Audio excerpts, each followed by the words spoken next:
The big problem is, when your problems are big, you feel you are big. You feel you are big. Many times I have seen.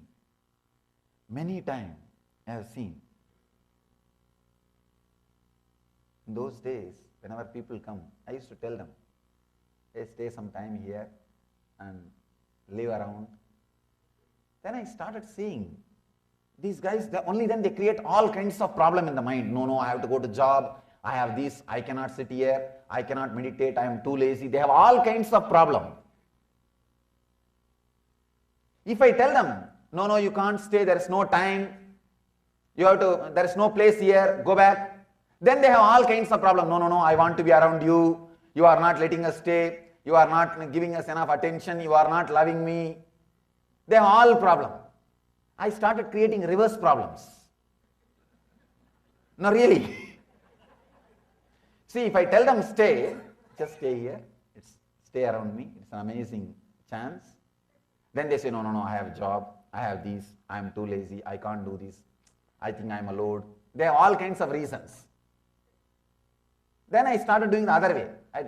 If they wanted to stay, I tell them, no, you can't stay, just go.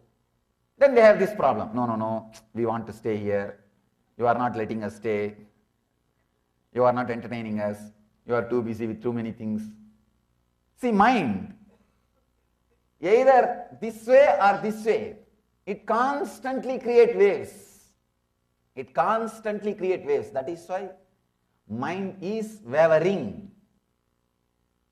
It is an action. Mind is a verb. Please understand, it is a verb.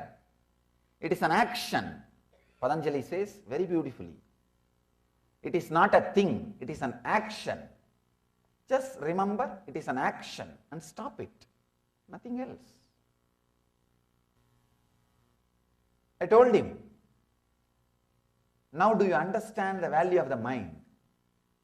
He says, sure, Swamiji. I can never imagine that I can forget the problem which I was having with the person whom I am in love with. He thought, this problem was haunting me for days.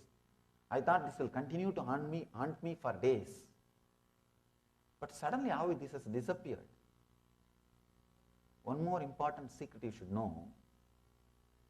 Whenever you go through the basic fears, huge energy from Swadhisthana gets released to take you out of that fear. There is an automatic mechanism inside you. If you go through any pain, after a certain limit, you will fall unconscious because there is automatic anesthetic method. It just puts you in unconscious layer. You will fall into the unconscious, you won't feel the pain. Same way, even fear. After a certain limit, if the fear is too much, there will be huge energy rush inside you. That energy rush is intelligent enough to push all other pains, all other sufferings, all other thoughts, all other problems. Understand the key. First key you need to understand. First truth you need to understand.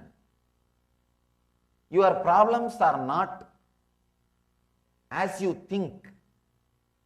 They are neither permanent nor impermanent as you think. If you think they are impermanent, they are not impermanent as you think. If you think they are permanent, they are not permanent as you think. Your ideas about your problems are not right. This is the first understanding I want you to know. The first understanding. Because many times, any other simple problem, you will forget about this whole thing. Sometimes, even very simple problem can occupy your whole inner space. You will forget about an important problems. You are just too busy with the cock and bull stories. And the important things are unattended. It is there lying, unattended. You are just caught with these small things. You are too busy with these small things, settling small things without bothering about the big things happening in your life. Abhyasa, please understand, Abhyasa means the first thing. Understanding your problems are neither permanent nor impermanent. Your understanding about the problems are not right. The next step for Abhyasa, second step for Abhyasa is coming back to your center again and again and again. For enlightenment, you need only three things. One, Abhyasa. Second, Abhyasa. Third, Abhyasa.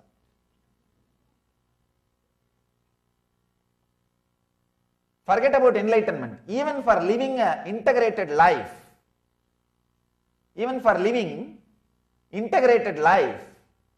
all you need is Abhyasa. I can say the Abhyasa can be understood from two angles, two ways. One, by constantly coming back to the center, letting everything else melt. Second, by constantly melting, not letting samskaras gather around you. See, relaxing from wrong abhyasas, resting in the right truth. Relaxing from the wrong abhyasas means you are conditioning. Actually, you can understand abhyasa in two ways. One thing, not letting any abhyasa means practice happening inside you. Not allowing any practice. See, all your sufferings are because of your practices. All your sufferings are because of your practices.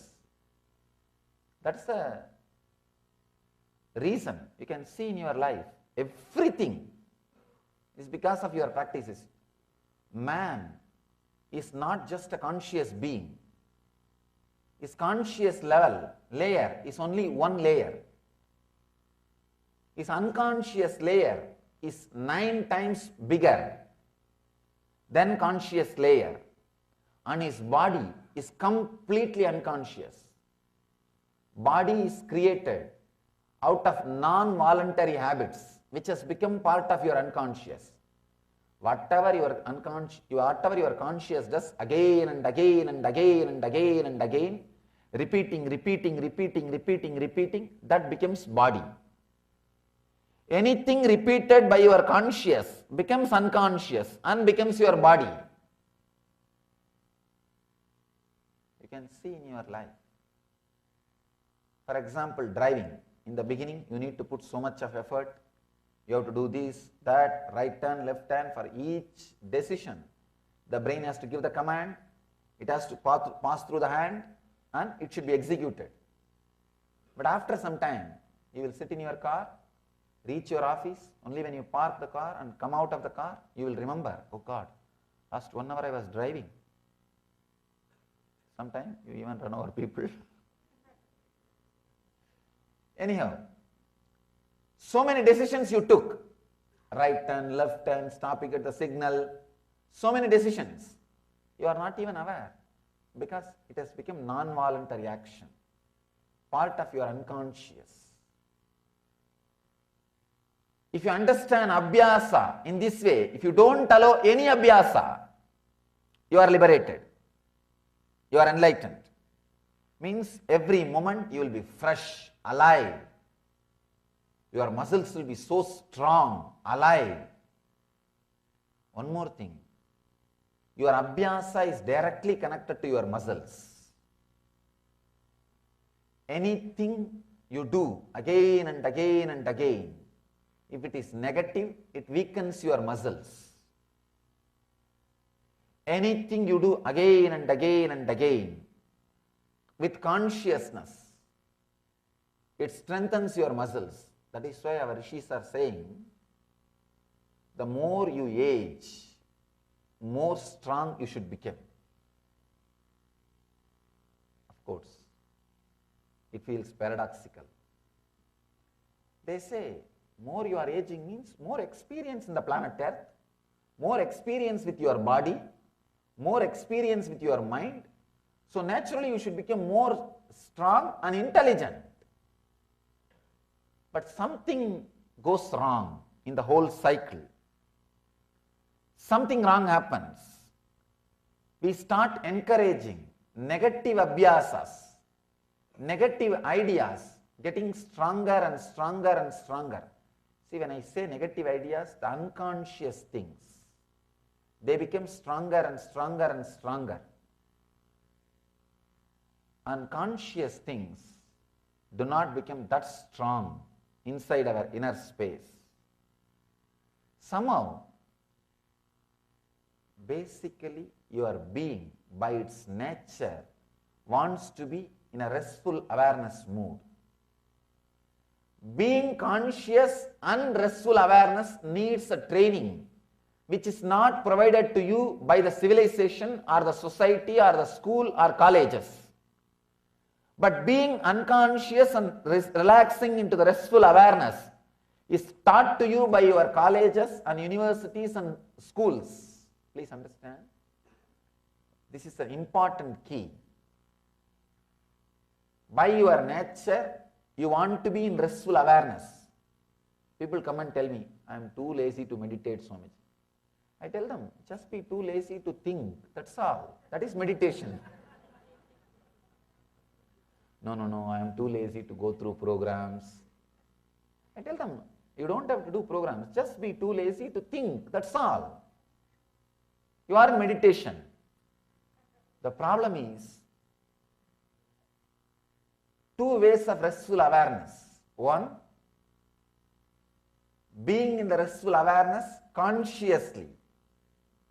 Second, being in the restful awareness unconsciously. The second process is taught to you by your schools, colleges, universities. Nothing. In India I have seen. By the time this guy finishes his school and comes out, he has mastered the art of sitting and sleeping with open eyes. Teacher goes on talking. Somehow I was never able to do that. That's why I never sat in classes. I can't do. See, for example, poor guys, they are made to sit and windows are locked, room is locked, and the teacher, at least that guy should be very entertaining. And that poor guy, what he will do, he is talking about the same subject 25 years. The same subject, same maths or same science. He is talking for last 25 years. What he will do? He will turn towards the board and talk to board, blackboard, and these kids will be talking among themselves. If he shouts back, hey, keep quiet, sit straight, then they will sit. But somehow, the consciousness never gets involved with the life. Please understand.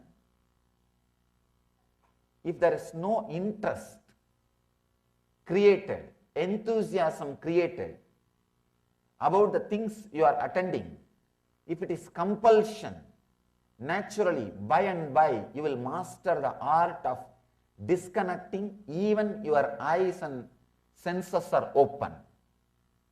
I have seen one guy. I told one of my brahmachari to go to a new center and work. Somehow he is not happy with the head of that center. He said, I don't want to go. He did not have the courage to tell me. So he told another one brahmachari, I don't want to go. I think I am feeling little feverish. 2-3 times he was telling this. Next day morning I went to his room and asked, what happened? You did not go to the center, that center. He said, no, I am feeling feverish. I touched him and saw really he was having fever. I told him, all right, you don't need to go to that center. You just relax here itself. In 2 hours, he's all right. No, really. When you need to sit and attend, if you are not interested, See, why you don't feel interested? Because you don't know the direct result. See, when you are in the schools and colleges, they don't take so much of passions to convince you about what you need to know. Because first of all, they are not convinced. They themselves don't know by learning this, is it going to help you? See, it is generalized.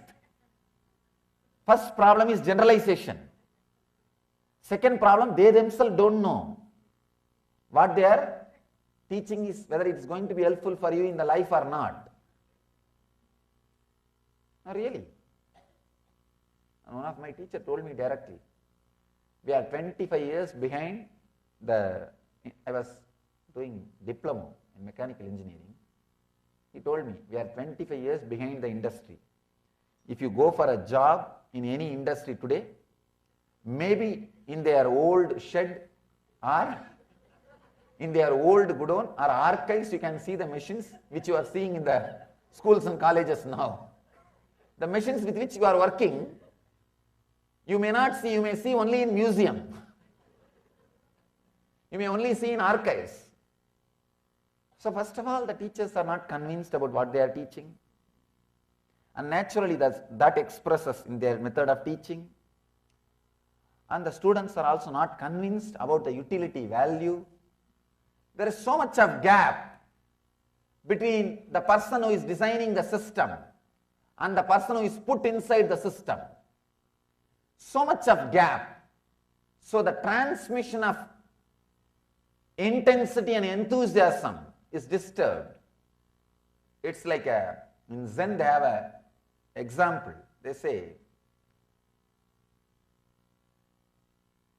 if you wash a cup in which the tea was there and pour that water in another one cup and wash that cup and pour that water in another one cup, the last cup, will it know any taste or smell about the tea? No. Same way, many times in the many traditional mutts I have seen, they boast, my master is a great enlightened master. What is the use? That is like I am the teacup in which the water washed the teacup, then water washed that teacup, then water washed that teacup is kept. No taste, no smell. This cup will no way know the taste or the smell of the original tea. Means the enthusiasm, the intelligence, the understanding never gets transmitted if the gap is too much. Same way, the designing the education system, the designers and the person who is going through the system, the gap becomes too much. And for so many other reasons, because of so many other reasons, you are never taught how to be in the restful awareness consciously. You are always taught restful awareness means unconscious. Switch off, only then you can be in restful awareness.